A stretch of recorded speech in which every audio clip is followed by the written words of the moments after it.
Is Alex Terrace. I am a health equipment and protocol researcher. I'm the guy who you call when you need to invest in some kind of modality. I have about 20 years of research in the space, longer than most, and I have on average about 12 to 15 years of research per product category, and I work with around 25 different product categories, including what you see right here in this video that I'll be responding to, which is a video on Instagram that was put out by Dr. Pompa's daughter, so Dr. Olivia Pompa. And I'm just going to respond to the video she shared here on some of the home wellness equipment that her father has. And of course, I'm sure he has some additional things beyond what's shown in the video, but these few things are some of the kind of more important things to him. And so I'll be going through this video and giving you my insights on each of the brands, the modalities, and you can email me anytime. Find my email address on my main channel page or below the video. Of course, you can leave your comments as well if you have some questions there. And let's dive into it. So first off, his infrared sauna of choice is the Sunlighten mPulse, which is technically the first full spectrum sauna to enter the market. Was on the Dr. Oz show back in 2011. And you can't tell from the photos here, and I do have other videos, by the way, about this brand on my channel, but these squares on the wall, they are not like, that's not like a big carbon emitter like you would kind of expect. It's actually a cover. And then behind that cover is actually three separately controlled emitters. So three different emitters dedicated to the different portions of the infrared spectrum, from short to mid to long wave, or IRC, IRB, IRA. And there's a lot of aspects of the sauna is very unique. So I have like an hour-long review video on a Sunlighten mPulse just to kind of explain all the really super unique features. And they actually coined the term full spectrum, and rightfully so. I think their labeling or coining the term full spectrum is much more accurate for this sauna than other brands on the market. Anyways, if I'm the only independent dealer, believe it or not, in the country, so I can give you the best price on this brand. I am a dealer also for 9 other sauna brands, so I am a broker. And moving into this further, this was a really funny part of the video that I definitely did not expect. So watch this. You see that right there? Oh man, and I got a very good chuckle out of this. Because again, I did not expect Dr. Pompa's sauna to have a installed heat lamp bulb. Okay, so that absolutely does not come with the purchase of a Sunlighten mPulse. Just to be clear, this is not normal. So he did modify his sauna, and that did probably void his warranty. Cat's out of the bag. He's probably had this sauna for a while anyways. Maybe he's outside of his warranty window. But either way, so out of all the saunas in the entire marketplace, installing a heat lamp bulb on like the front wall here on the side, it's really, really not needed. I think there's maybe some crappy saunas out there where, yeah, maybe you add this in, you might get a little bit better performance. I don't know. But basically, in this mPulse, it absolutely does not need this thing. Because to be perfectly honest, this type of heat lamp bulb is just not that therapeutic, and it really just doesn't belong in saunas or for hyperthermia therapy. So let's just break this down real quick, because it's, again, there's sauna companies out there, and I'm not going to name any names because I already have in many other videos, but having these bulbs in saunas, it's like the worst emitter. It's literally the worst emitter. So if we talk about, for example, hyperthermia therapy, hypothermia means raising your core body temperature, right? 102, 103. Realistically, people get their body temp to like 100, 101, 102 maybe. But anyways, that's hyperthermia therapy. So if we were just saying, forget infrared saunas for a minute and just say saunas in general, right? Raising my core body temperature. What's the best emitter for raising my core body temperature? Okay, with an infrared sauna. It's not my personal opinion when I'm going to give you the answer now. It's fact based on what? Based on the factories that produce a variety of infrared heaters for different uses, industrial uses, for animals, humans, and for like outdoor heating kind of things, like a patio or something like that, where you get like you're under a heat lamp, stuff like that. So if you go back to those factories, they have all kinds of research and testing. And based on the third-party spectroscopy reports or wavelength distribution reports, that shows you the full range of the infrared output for, let's say, like a heat lamp bulb. Okay. And if you look at where's that infrared wavelength distribution, you'll find that out of the total wattage for a type of basically halogen bulb like this, or let's say like a quartz tube heater, those are like those heaters that have the long, glowing, thin light. Some saunas also use those. Inside, they incorporate it. If you look at those types of heaters, the majority of that wattage gets converted to short waves, near infrared and mid. And the curve starts to go down quite significantly around maybe like the 6 to 7 micron range, and honestly really more like the 5 to 6 micron range. And very, very little energy goes past that. So in other words, this and like a quartz tube heat lamp bulb, they, again, you'd refer to those more as like short wave heaters. And that range of infrared, the body does not absorb and convert that energy as efficiently. It doesn't like it. And that's a longer discussion about how the body adapted to the sun, and it adapted to try to reject that range of frequency depending on how it's delivered. It's a little more nuanced. In order to protect the skin, but to protect more the internal tissues and organs from damage. So that way you're not like out in the sun working for a few hours, and eventually after a few years, you have some kind of like major health issue, right? So the body is obviously adapted to try to reject certain wavelengths, right? So basically, this bulb, it's just not, so back to the factories. So the factories that make these heat lamps, what they find is really the type of heater that the body loves the most is more in the long wave, IRC range. Okay, so that's like 7 to 14 micron range. That's the measurement of the wavelengths, by the way. So this is definitely terrible, essentially, for delivering that range. The type of emitter that delivers the majority of its wattage in that range is a carbon emitter or carbon panel, which is very common in the infrared sauna industry. And then, of course, there's always a good, better, best, right? So you absolutely can then look at the different companies and the types of carbon emitters they use and say, this one's better than this one. One of the third-party ways you can do that is an emissivity test, okay, which has to do with the output, the peak wavelengths, and how efficiently the body's absorbing that infrared energy from that panel. Inside of a Sunlighten sauna, they actually produce their own panels, which is unusual. And they've cracked the code, and they basically are able to put out 99% emissivity rated panels. It's about the highest you can go. So remember, though, in an mPulse, there's 2 other types of heaters. So let's just talk about this a little bit further. You see how the bulb is red? That's because the lens there, they call it's a glare. It's like a way of staining the glass red. Some of these sauna companies will say, oh, when we put the halogen filament, shine it through the red tint, essentially, right in the glass. Now, you're doing some red light therapy. And so these sauna companies, that's why he really put this in here, by the way, because he doesn't know. He didn't actually do his due diligence. So he thinks like there's advantages, basically, to having this in here. He doesn't realize that red therapy, visible red, has to be delivered to the body in a very precise way with LEDs, ideally directly on top of the body, according to the photobiomodulation studies. It's not in a panel of LEDs where you're a distance from it, but right on top of the body, or with a laser right on top of the body.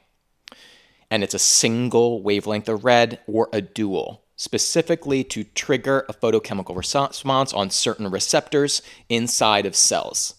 If you're doing all that right, and ideally non-thermally as much as possible, not thermally, then yes, you can get the types of benefits that we've seen in the over 6,000 studies in photobiomodulation therapy.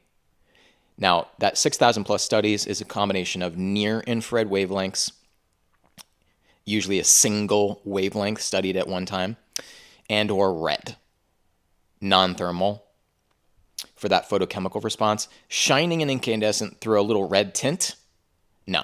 That's not the same thing at all for many reasons.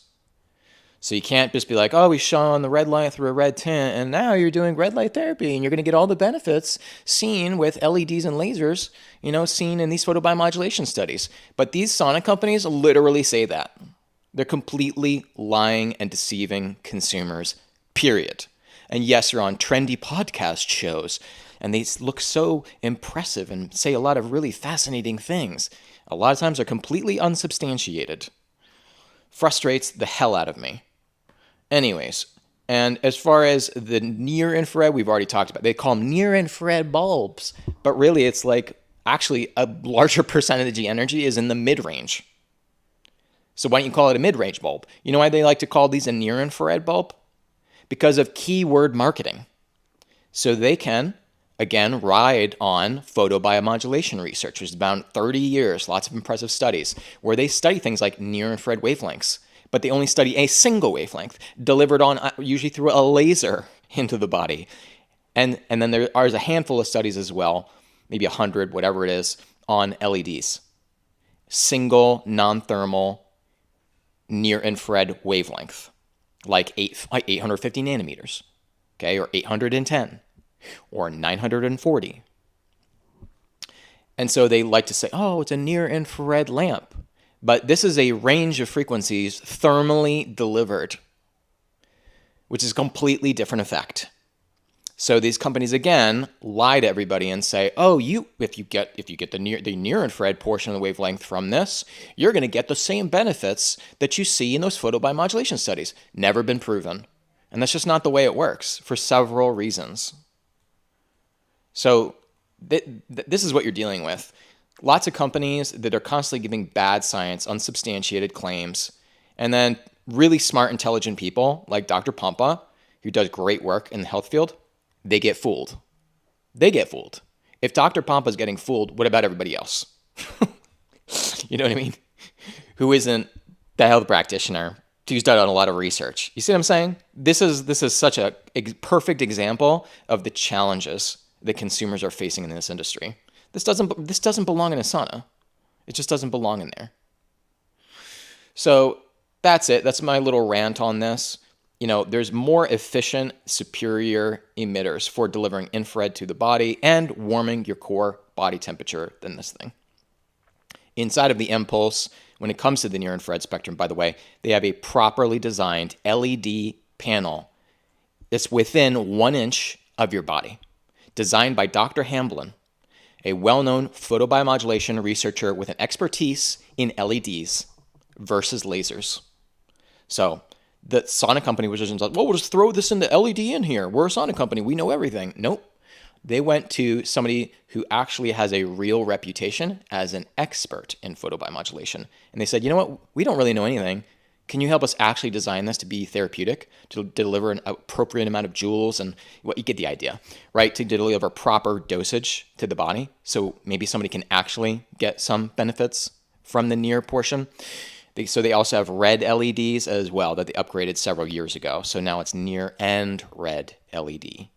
And that's nested inside the panel, which also has 2 other panels dedicated for mid-range and far. And I won't get any further into that. You can always watch my video. So let's move into the next modality here. Hyperbaric chamber. If you got a bunch of money, sure, get it. It's great. I followed several hyperbaric clinics. It's incredible for treating all kinds of things. Very impressive. OxyHealth was the first to the market, so they kind of set the price point, which was very high, and they've kept their prices that high. There are a couple other brands that are definitely on par with the quality and are a fraction of the price. So OxyHealth, do they really have an edge now over a couple of the brands? Not really. You just should not spend as much as they're charging unless you get a crazy deal on a used one. Obviously, that's an exception, right? So, for example, nowadays you can even get a couple brands of hard shell chambers, which can go to a higher pressure than even mild hyperbaric, for around the same price as some of the OxyHealths. If you want the full range of hyperbaric benefits, get a hard shell, so that way you can do the benefits of high pressure and get the benefits of low pressure when you adjust it downwards. Based on meta studies, there's unique benefits associated with high and low. So that's why you want a hard shell. But if that's still too much in the price and you want to get just a really crazy deal on a soft shell, I can guide you to a couple of brands. I'm in touch with several distributors. Sometimes you can get lucky and even get used, refurbished. Would I have a hyperbaric in my, well, if I had a bunch of money, yeah, probably had it in my house. However, if you're pretty healthy, okay, you can exercise, you're able to do that. And you're like maybe age 65 and under. Really, to get the max benefits of improving cellular respiration processes, adapting to hypoxic or pseudo-hypoxic conditions in the body, and flooding the body as well with a maximum amount of oxygen and dissolving that oxygen as well, like improving the body's ability and capacity to dissolve oxygen through arterial pressure.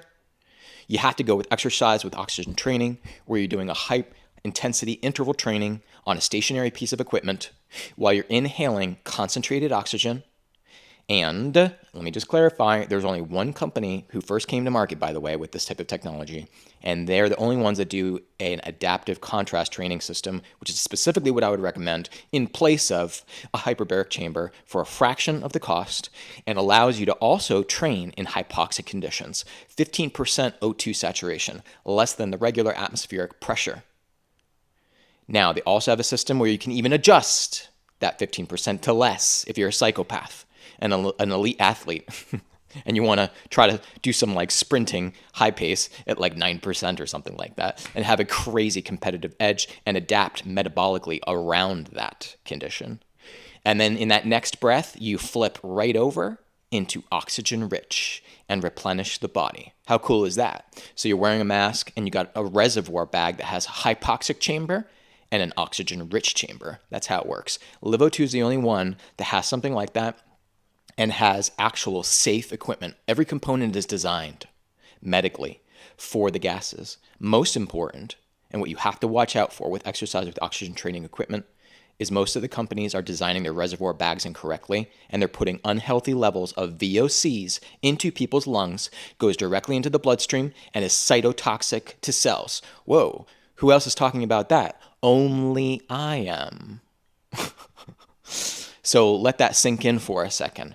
How many practitioners, when they're being interviewed or talking about conferences and summits, are talking about, watch out, consumer, for unhealthy levels of VOCs inside of reservoir bags of exercise with oxygen training equipment? Yeah.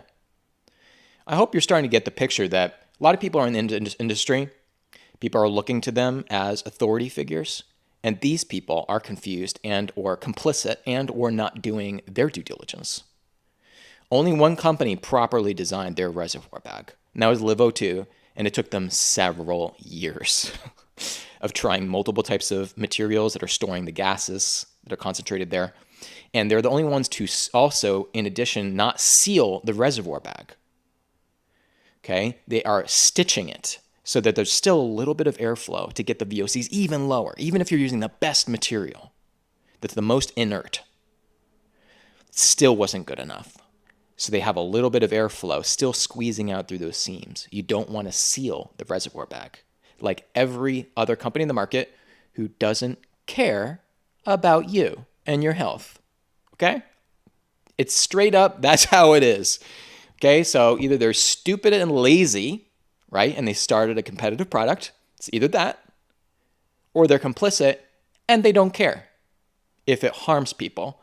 So there's a lot of companies like that that are popular, well-known, and trend, and they don't care. They don't care. They're just in it for the money. So the reason I'm ranting on about LiveO2, adaptive contrast training, is again, it's a fraction of the cost, really is something that your body will get more adaptation out of. When you're laying in a hyperbaric chamber, you're lazy. You're falling asleep in there. You're listening to a podcast or music. You're on your phone, right? And you're just totally chillaxing in here. And it's great. I love the modality. It's awesome. But as you can imagine, just laying and chillaxing like that, it's a very different metabolic situation versus doing high-intensity interval training where you're also playing around with the gases, CO2 and oxygen. So that's really where it's at. Now, if you just financially, had a lot of money, would it make sense if you're a little bit of an older individual to have both modalities? Heck yeah. Why not? Absolutely. Yeah, for sure. 100%. But again, if you have a certain fixed budget, I do help people do with their home wellness setups. That's what I do. I help clinics and practitioners design their setups as well. And I also can have access to many manufacturers' companies and get crazy deals as well. So you can always reach out because there are kind of protocols that you build. Like instead of dropping 40,000 on this equipment, should I do like exercise with oxygen training, adaptive contrast, and then throw in a couple different modalities that are synergistic? You see what I'm saying? And if I put those together, I'm at a lower budget than spending all of my money, right, on hyperbaric. These are the types of discussions, and you kind of have to think about, is it better to have a protocol stack for this amount of money or do this single modality over here? You get the idea. Oftentimes, you want, of course, a multimodality approach to get the best outcomes, right? Depending on what the price is. Sometimes the price is warranted, but it also depends on what your treatment application is and your health goals. Last thing I will say is I put hyperbaric third on my list in terms of, let's just say, oxygen delivery. So I would put adaptive contrast and or soaking in a nanobubble spa that is concentrating long chain peroxides, O2, O4, O8, O16, and so forth, long chain peroxides with hydrogen. Okay, sometimes you can add an ozone as well. Pretty cool, right? And that's infused inside of nanobubbles, sub 100 nanometers, 1.5 billion per milliliter. There's only one company that can do that. And if you soak in something like that, it is effing miraculous. And this company doesn't market. So if you search for nanobubble water, by the way, you're not going to find them. So I would put this third, and I would put that special water that you can soak in a jacuzzi or your bathtub. It actually converts the water. It's pretty cool. I would put that either second or first. It depends, again, on what your goals are with that LiveO2 adaptive contrast training or exercise with oxygen training system. And I would put this third. Hyperbaric is really most appropriate when somebody is very sick or worn out and really just unable to do any sort of exercise. Although, once again, in that scenario, I would have them soak in a nice warm water spa or their bathtub with that other nanobubble technology before I would ever put somebody in a hyperbaric. So some of you may be watching this and saying, hyperbaric's where it's at. Everybody's talking about it. And I love it. It is incredible. It's awesome. It's changed lives. But depending on your situation, believe it or not, there is some things that are better, can be better in terms of the therapeutic outcomes. So let's move on here. I should have looked this up ahead of time. I haven't looked at this in many years. This is a whole body vibration machine. This is the only company that does these like wood paneling, which is beautiful. I think it looks great. It's a nice little case here. Anyways, this is a lineal motion plate, so you're actually standing on it. I'll show you somebody standing on it in a second here. So you stand on the plate and you get a lineal motion that displaces the plate at the bottom 1 to 2 millimeters max. And there's a little bit of an acceleration force as you do that. There's a lot of studies, by the way, on whole body vibration. It's been around decades. Lineal motion was some of the first machines on the market. Then oscillatory pivotal machines came out. These are like seesaws, right? One side goes up of the plate and the other side goes down. It alternates. It makes your hips, one side of your hips goes up and the other side of your hips goes down. The better machines are plates that move in that oscillatory or pivotal motion versus the lineal motion of this plate that this person is standing on, that Dr. Pompa owns. Part of the reason is that the acceleration forces that are amplifying the G-force of your body, okay, the lineal doesn't work the body as much as an oscillatory pivotal motion machine, okay? So even some of the best lineal plates on the market, if you stood on it and experienced it for yourself and you got off the machine after doing a 15-minute session, it's very different when you get off of an oscillatory pivotal. You walk different after the other machine, the ladder. You just feel completely different. It challenges your core stabilization muscles significantly more so because the plate displacement on a pivotal oscillatory is around 9 millimeters to 13 millimeters versus 1 to 2 millimeters. You could stand on a lineal plate like this blindfolded on one foot or two, and it's like, this is the easiest thing in the world. You stand on a pivotal oscillatory, and if you're not holding onto the handrails when you first start doing it, you first start training with it, it's going to challenge you. It's way, way harder. Most people like pivotal oscillatory machines versus this sort of machine that Dr. Pompa owns because it also mimics the movement of the body. When you climb stairs or run or whatever, one hip goes up, right? And one hip goes down, back and forth. And that plate displacement is larger, so it subjects the body to that increased G-force or acceleration for a longer duration of time. It's a different way of subjecting. I'll give you an example. If you were to squat, everybody squatted. If you were to squat your own body weight, or let's say you're carrying a heavy weight, is it harder to squat an inch? So that's like barely bending down, right? Is it harder to squat an inch? Or is it harder to squat almost all the way down to the ground and back up again? What's harder? It's not the perfect analogy of biomechanics and physics, but it's pretty good. That would be like comparing a lineal machine to an oscillatory pivotal. So yeah, it's a hell of a lot easier to squat 1 inch. Of course, we all know that. So no, I would not recommend a lineal machine, not at all. You try squatting on a lineal, you try squatting on a high G-force oscillatory, and trust me, your legs will be sore the next day if you're doing it on a high G-force oscillatory machine by comparison to a lineal. So if you get a lineal machine like this, it does have some unique effects on the body, but you basically have to do a much more comprehensive, elaborate workout routine with it versus an oscillatory. So I spent a long time, this was years ago, researching the entire vibration machine market, including looking at third-party test results on the top manufacturers. What you need to watch out for is 90+% of the whole body vibration machines on the market are lying. Yes, lying about their specifications. This is a mega problem with this product category. The factories lie, and or sometimes the resellers, the white labelers that are importing, also lie, or both. Or the importers, white labelers, think that the factories aren't lying. It's just a total mess. Oh my God. So I have some old videos on that. So you might be like, oh, it's $4,000, it's $3,000 or it's $2,000 for this plate. It's got this frequency on it, right? And this G-force, and that's a pretty good deal, right? And you're trying to compare apples to apples. Nope, not that easy. Just remember, are those apples to apples specs the real specs?